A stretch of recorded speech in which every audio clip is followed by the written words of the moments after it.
Before we watch this next clip, take a second and consider how much of your life is transmitted over the internet. So much is at risk of being hacked. Head over to nordvpn.com/TYT right now for 75% off of 3 years of military-grade encryption for up to 6 of your devices. Sign up now and get a free month when you use the code TYT.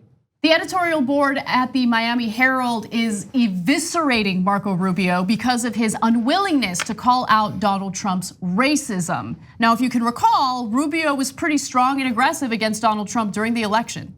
You all have friends. You all have friends that are thinking about voting for Donald Trump. Friends, do not let friends vote for con artists. Then he asked for a full-length mirror. I don't know why, because the podium goes up to here, but he wanted a full-length mirror.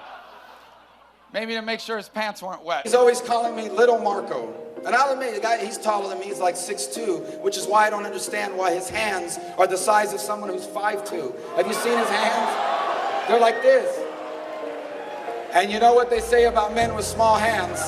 So here's what the editorial board at the Miami Herald wrote. Witnessing Senator Marco Rubio's pathetic response last week to President Trump's latest racist outrages, it is impossible now to believe that Florida's senior senator was once hailed as the savior of the Republican Party on the cover of Time magazine. He has transformed from Trump critic to a sycophantic cheerleader, derided by former advisor and Washington Post columnist Max Boot as a Trump fanboy, to the point that he's willing to kill Obamacare, even though his own state leads the nation in enrollment. There was more, but I want to open it up to you guys. Yeah, look, guys, we found out who Republican politicians are. The one good thing Trump has done is he unmanned all of them. So Lindsey Graham said he was a racist, a bigot, and a xenophobe when he was running against him. Told him to go to hell. Yeah, now Lindsey Graham runs around licking Donald Trump's boots.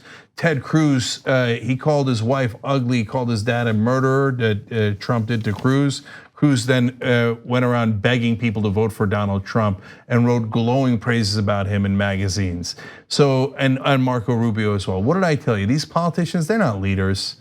They're followers, okay? They're pathetic. They're water boys for the donors, and their donors told them, shut up, we like Trump's tax cuts, do as you're told. But I do want to pick a bone with Miami Herald. What are you talking about? He voted to kill Obamacare before Trump.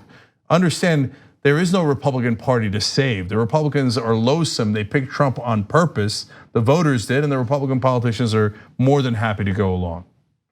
Yep, absolutely. One other portion of it. Rubio couldn't muster the courage to truly object to the horrifying display of blatant racism. He called the chant grotesque, which it was, but he reserved most of his vitriol for left-wing politicians and many in the media. How disappointing.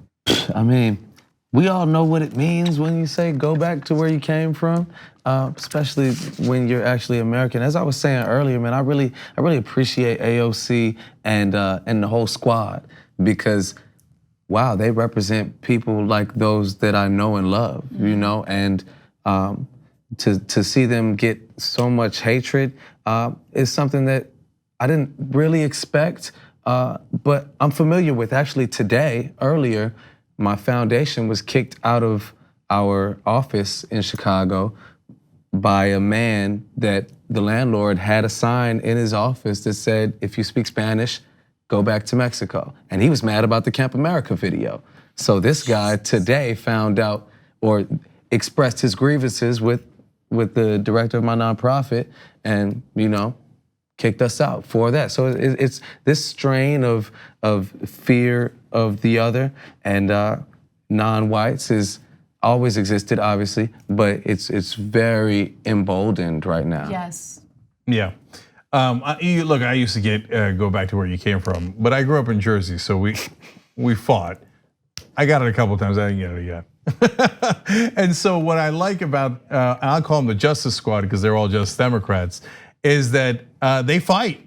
I mean, finally. And that's why finally people you got target them. Yeah, because they're they're not courageous. scared. Yes, Yeah, exactly. they're not scared. And you know what's one thing that I really resonate with about them is that they tell the truth about Palestine. And that's one of the main reasons why they're taken down and they're labeled anti-Semites, because the moment you even say Palestine, me saying it right now is gonna make someone say I'm anti-Semitic.